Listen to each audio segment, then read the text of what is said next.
Hello there and welcome to Cosmic Splendor. And today what I'm talking about is the 11th house.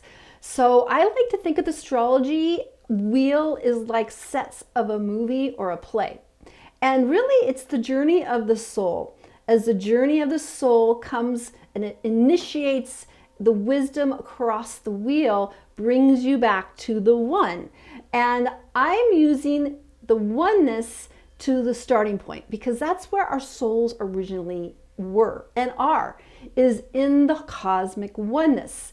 And so last time I did the 12th house, and this time I'm doing the 11th house. Now the 11th house is one of those houses that I think is a little bit misunderstood, or it's trivialized because people go, oh, it's your dreams and wishes, or it's your friends and social things. And I'm sorry, that is way too trivial for the 11th house. The 11th house is one step beyond the oneness. So what the 11th house represents is there's hopes and wishes and friends, but it's more than that. To me, the 11th house represents the Native American or the indigenous worldview, which we were all indigenous at some point. My family comes from Sweden, and that everything is sacred. So at the 12th house, we are all one in the sacred sea. In the 11th house, we're taking a step back. And that step back is that everything is sacred. Humanity is sacred. The earth is sacred. The stones are sacred. The wind is sacred. The animals are sacred. Everything is holy. And we are all expressions of the divine. So I had to wear my Ubuntu shirt for this one because Ubuntu means if it's not good for everybody, it's not good for anybody. And that really represents the 11th house and the 11th house people. And because I think that a lot of 11th house people have been misunderstood or trivialized. Now, the 11th house is considered similar to Aquarius. And Aquarius is fixed earth. And that 11th house is holding that between the Pisces house, which is the 12th house, and the 10th house. They're holding that down. So there's a fixed part of that. So the 12th house is really about the majesty of our creation, and everything is sacred, and we all have a sacred role in that. And so, of course, in our corporate culture and crazy world, those things aren't honored, they're not respected. I was fortunate enough to go to Sweden. My family, I'm second generation Swedish American, and I got to go to Sweden for their Midsummer's Festival, and I saw this remnant of this understanding that we are celebrating life, all life. The water is sacred, everything is sacred. So the 11th house people that have planets in the 11th house they understand that. Although maybe they don't feel other people understand them, but that is what's going on. The 12th house people understand the wholeness of life. It's kind of like the circle of life.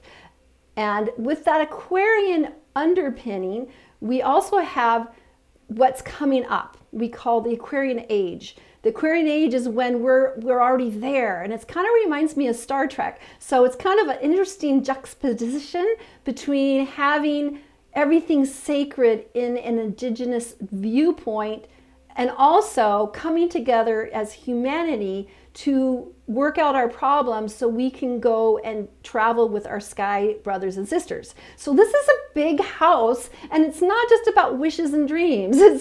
Well, maybe it is, but there's more. So we are going to go through each placement in the 11th house. So the first one I'm going to start with, of course, is the sun. Now, the sun sign is really your mission in life. Your mission isn't necessarily going to be easy. The mission is your hero's journey. And so having your sun in the 11th house has been probably difficult for many people because they're wondering, what am I supposed to do? Because people that have sun in the 11th house are committed to the planet Earth and the community of Earth and the sacredness of our surroundings. And so they are initiating this force field that we are all one, but we're all unique. See, the thing is, in the 12th house, we're all kind of blended, but in the 11th house, we are individual expressions of the divine. All of the earth is, all the planets, everything.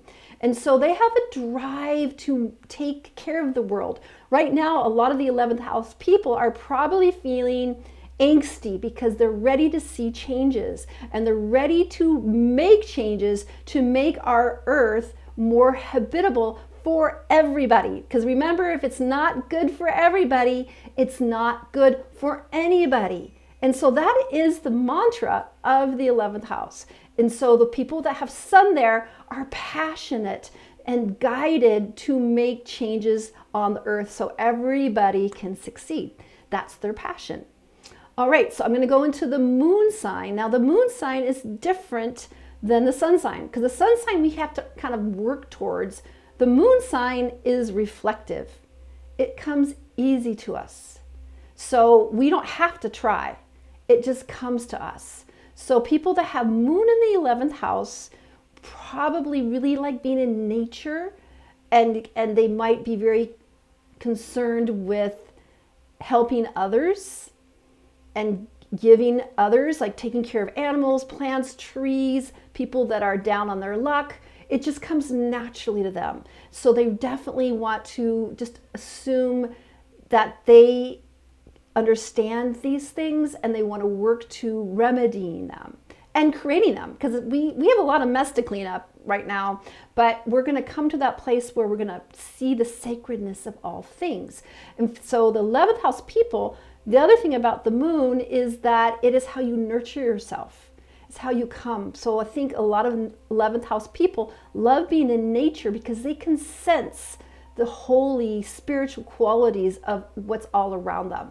The trees, the rocks, the mountains. They like to be in nature, and it fills their soul. And they like to be with people too, because, Aquarius is an air sign, and so they want to actually work together to fix things. So they might serve the environment, like you want to care for these things, and it nurtures you to take effort and allow building to help with our earth right now. And it needs a lot of work, and we're going to come to that.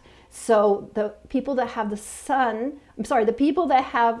people that have moon in this 11th house find it easy to understand. Of course, everything's sacred. Of course, we're all one. All the people, which I call my paths people too, and all the things that are in our physical reality have a spiritual essence behind them. That's the 11th house. All right, so now I'm going to go into Mercury. Now, Mercury represents your mental mind, because we have several bodies. We have our physical body, we have our mental body, we have our emotional body, and the spiritual body. So Mercury represents your mental mind. Now, people that have Mercury in the 11th house are probably very strong people that are working for the earth. They're working to create communities in the earth. They're working to create balance for us in the earth, because the whole thing about Aquarius and the 11th house, it's all of us together. We're all in this earth together. And so the people that have Mercury there spend a lot of time thinking, writing. They might even have a career of making changes to help heal the earth and heal communities and help things that are broken to fix them, so we can come into this alignment of this holy feeling of the earth and all her creatures. So they are tasked with that. So, and again, it really depends on the signs. So say you're in Mercury in Scorpio, you might be digging deep and really kind of creating some interesting context on what you're doing. Like you're going to go deep. Versus Gemini, you might be more in a way that you're going to talk and be a diplomat. So there's just different ways with the signs as we go through that. Okay, so now I'm going to go into Venus in the 11th house. Now, Venus is your emotional body. It's how you feel. So again, people with Venus in the 11th house probably are comforted with nature and community building. In fact, you're looking for your people, I think, with the 11th house Venus, because those are where you're going to look for people with relationships with you. So you might be very active in finding others that care about earth and community issues, because that's where your people are, and you have this emotional pull to help others in a more holistic way, in a more community-based way. And it's not just humans, it could be animals and the earth and plants and ecology and the oceans. All those things bring you comfort, and also you feel your body is part of the earth. So there's an earth-based feeling in it, as far as not like earth, like an earth sign. Obviously, if there's a Taurus there, you're definitely going to maybe be a gardener and be more building, but it's really a sense of this oneness, and we're all unique. And that's another thing about the Aquarian side, is that Aquarians are unique. We're all unique expressions of the divine, and it includes everybody and everything on our planet and beyond. And that's where we're going to have the Star Trek vision at some point. All right, so the next is I'm going to talk about Mars. And Mars is your physical body. It's your active body. So if you have Mars in the 11th house, you are probably that person that loves to mountain climb and see these gorgeous views and take or volunteer planting trees or helping people that need help, because it's all connected. You're going to use your body to facilitate that sort of change. And that active presence, your body wants to do that. And I've gone on several hikes, and you can go up on top of mountains, because I live in the Northwest, and then you can just look for days, and you know that that whole reality is sacred, and you can feel that. But again, the 11th house is about that greater community. Now, I forgot to say that on the other side of the 11th house is the 5th house. And the 5th house is all about creativity and taking your creative spirits to, like, your children and artistic and sports. But it tends to be about yourself, your own, well, your children aren't yourself, but you're basically, it's coming from your own self, where the 11th house is all of us. It's the creativity of all of us. So we can create a world that works for everyone, which is one of the things I say on my music videos every day. We need to visualize to create a world that works for everyone. So people with Mars in the 11th house have that active force to get things done. That's what they're here to do. And again, it depends on the signs. If you have Mars in Pisces, you might be doing artwork that represents nature and inspires people to take our earth and everything on it seriously, that we all are equal and we all have reasons to be here, and we don't need to have creepy overlords. And if you have Mars in Leo, you're going to really shine by taking some leadership and some creativity, like creating musical concerts to fundraise for these things that can help everybody, things like that. So it really depends on the sign, but I think of the sign as more like ice cream flavors. It's really where your house positions are, where planets are there, because that's like where you're focused on. All right, so now I'm going to go to Jupiter. Now, Jupiter is the planet traditionally of success, or where you have benevolence. My teacher Connie calls it where you say, good job, well done, where things come somewhat easy for you. So if you have Jupiter in the 11th house, it shows that you really have success when you understand the true nature of the earth. And it comes to you, and it just feels like, yes, this is it. This is where I'm called to do. It comes easily for me. So you might be into gardening or helping others or volunteering or creating structure. And again, it depends on the sign. So if the sun sign, say, is Aries in Jupiter, you're going to take action. You're going to have a gift of action taking that's going to bring success for you. And if it's something else, like let's say Taurus, you're going to have the gift of fixing up the earth and gardening and having strength and structure and helping build structure to make our world a better place. So now I'm going to go to Saturn. Now Saturn is one of those planets that's kind of a spooky planet because it's considered the planet of karma, planet of hard knocks, or the planet where you have to work hard to get somewhere. And I kind of agree with that. My teacher Connie calls it, it's kind of, Saturn's a time lord. It helps you see how time works.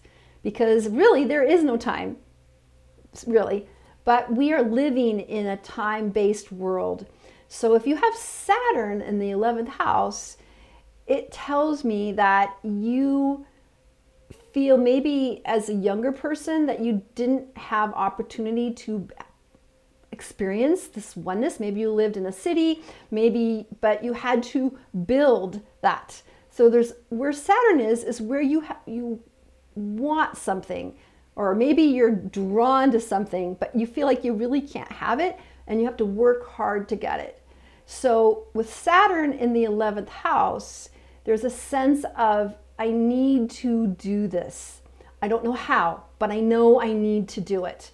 And I need to work hard to do it, to build this sense of community, to build a sense of spirituality that's through the body and the plants and all the nature around us. And so you're committed to doing it. And that's why you have your Saturn return at age 28, 29, and then 56, 57, 58, you go through your second Saturn return, because this is what you came here to work on. So if you have Saturn in your 11th house, you're definitely working on creating community that is not just, a family or a town, but a greater sense of the community of Earth and everything in it. And so you're going to be building that. Now that could be through volunteering. Here's the thing. It's not like you have to do big things. That's not what it's all about. You can have small things done well and made an impact, to make an impact with Mother Earth. Really, that's it. We're working on Mother Earth and we're helping her and all her creatures. And so people in the Saturn in this 11th house are committed to finding what they need to do to help all of us on Mother Earth. All right, so now I'm going to go into Aquarius. And actually, I have Aquarius in the 11th house. I have an 11th house Aquarius. And so having Aquarius in the 11th house, it's a sign. The Aquarius is like, boom, sudden inspiration. It's not going to be there all the time, but all of a sudden you get bonked on the head and you go, oh, okay, I get it. And so again, I have the 11th house. I have my Aquarius in the 11th house. And so if you have 11th house Aquarius, you're going to suddenly be hit with the majesty of the earth and all her creatures being sacred and alive. That's how I experience it. You just feel the vibrations and you just sense it very deeply at that moment in time. And you get it. Yeah, our earth is holy. It's sacred. Everybody is beautiful. And we all need to work together to make this world work. And we will. And that vision too, for me as well, is that vision of what it's going to be like when the world is harmonious without creepy overlords, because we're going to throw those guys out of here. It's stuck with me my whole childhood. And so that's what you sense is, wow, this is going to happen. I have visions of it. And those visions will keep me going, keep us going in this creepy time. And so that's where we are working on in the 11th house. All right, so now I'm going to go into Neptune. And Neptune is kind of one of those another kind of creepy, people feel like Neptune is like drug addiction or you're confused or things like that. But Neptune is really about your spirituality. And my teacher Connie has said it's actually a lot about your birth group, because when you're in your mother's womb, you connect with the other people that have the same degree with you as your birth group. And I'm not going to get into the degrees because that's Connie's things, but I do mention it briefly.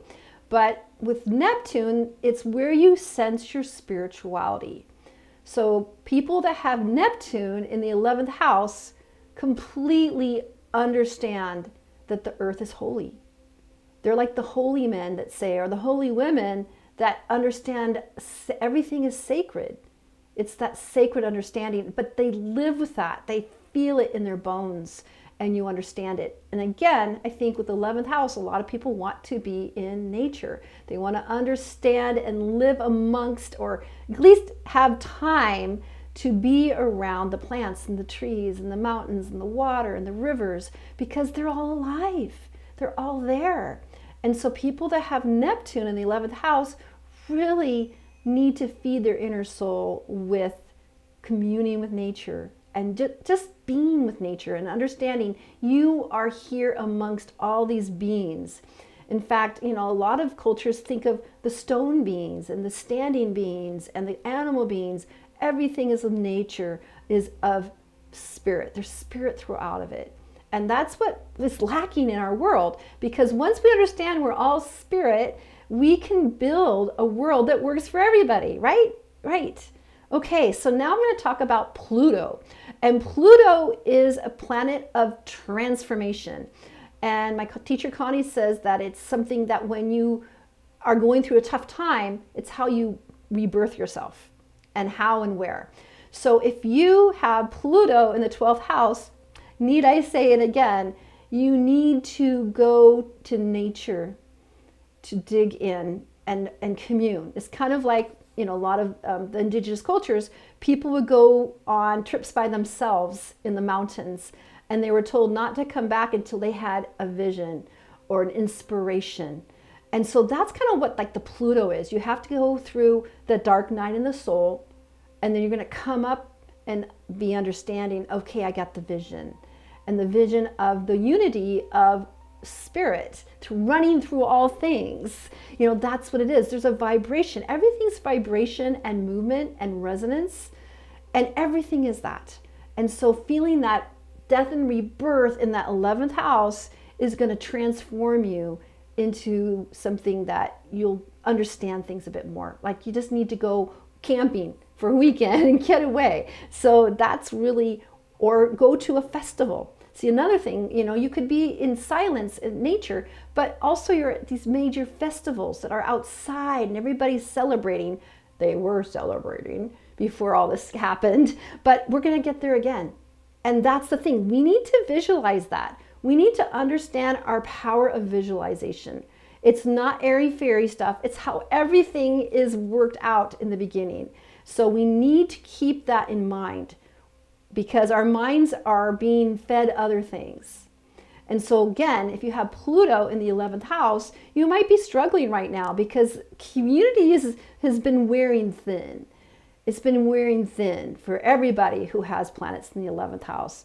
And so going on this death and rebirth journey, not literally, but metaphorically, to get back your interest and love of nature and community in a greater spiritual sense. All right, so now I'm going to talk about a couple other ones. I'm going to talk about the North Node and the South Node. So the North Node is kind of your direction for success in life, and the South Node is where you've been, so it feels comfortable, but if you go back there, it's just you're kind of slugging along. So I'm going to start with the North Node in the 11th house. So if you have North Node in the 11th house, you're going to have your South Node in Leo. So the South Node in Leo, I'll just say, is that basically your past lives have been about being royalty or doing creative things or focused with creative stuff or having lots of children, and you're really focused in that way. But your North Node is where you want to commit to this earth-based community of creatures. That's the 11th house. Building structures for people to come together. Again, Ubuntu. If it's not good for everybody, it's not good for anybody. And to work with that and put time in to feeling that on a deeper level with nature and the community of beings that we are all on this planet going around the sun. And there's other planets too, and they also have spiritual energy. Everything is spiritual. So focusing on that greater community versus I'm just going to do what I like to do. So if the other is reversed, where you have the south node in the 11th house and you have your north node in the 5th house, it's reversed, meaning that in past lives you've done a lot of work with nature and the community of beings and creating structures that help humanity. But it might be easy for you to still go back there, but on that side, you're really there to be creative and do your own creative things, and which is sports, anything that gives joy to the heart, romance. So it can be easy to kind of go back to those places, but you're really meant to explore your own creative drives. And again, people are taught that's selfish, but it's really not. We need that. We need creativity to stay alive, and creativity inspires others. So everything is good. There's no bad here. And the very last thing I'm going to talk about is Chiron. Now, Chiron is called the wounded healer. And the wounded healer comes at the place in your chart where you have been wounded as a child. And you have to kind of heal yourself, and then you're going to help others with it in that place. So Chiron in the 11th house could be that you grew up in a city apartment, that you never really got outside in nature, you never got out, and you never felt a sense of community. You lived where you didn't have your much family around, and it took you a while to kind of, as you grow up, you kind of get out of that situation and decide, hey, maybe I want to move to Alaska or Hawaii. And then you're like, whew, this is what I want. I didn't really like living in a box in a city, which is dirty or whatever. Now I get this expansive nature of the 11th house, and understanding that everything is sacred, everything is connected, living in a place where there's a strong community, where people help each other and take care of each other. That's what I experienced in Sweden, where I went to that midsummer festival on this island in the archipelago, and it was a traditional festival, and I could really sense how people lived for millennia on the earth, with the earth, in harmony with the earth, and taking care of each other. So when you have Chiron, it means that you're having to break free from that pain, forgive, and then allow yourself to have what you want and experience that. So I know many people that, like I said, grew up in cities, they moved to somewhere else, and they created a whole new life, which is totally different than what they had as a child. And again, it's not good or bad. It just is part of what you're sharing with others. All right, so I hope this was helpful. I know the 11th house is just one of those houses that is a little bit hard to understand, but I hope that you 11th house people now have a greater understanding of what you're here to do, because the astrology chart to me is like a blueprint of your soul. You come down into the body, and your astrology chart tells you what you're here to do. And that's why I'm not a huge fan of sun sign astrology. That's why I don't think that the signs are as important of where your placements are around the chart, because it's like a movie set. This is where you've chosen. Now, just because you have an empty house, if you don't have a planet in the 11th house, it doesn't mean that you're not going to be involved in these things. You just need to look for the sign on the house that will give you some feedback of what you're doing. And it's a bit more complicated than that. So let me know if this has resonated with you 11th house people. I'd love to hear about it in the comments below. All right, take care, and I look forward to doing more astrology with you. Oh, by the way, I do have 2 free passion projects on Facebook. The first group is called Creative Soul Alignment, and I upload all of my astrology and spirituality videos to that group. And it's for people that are interested in creativity and spirituality. Now, here's the deal. When we're creating community, we're still creating. We're always creating. So if you're interested in that, you can find it in the description below. And I also have another group called YouTube Success Strategies, which is my internet YouTube coaching business. And that's creative too. And if you're interested in either of those groups, you can find it in the description below. All right, take care, and I'll see you next time. Bye.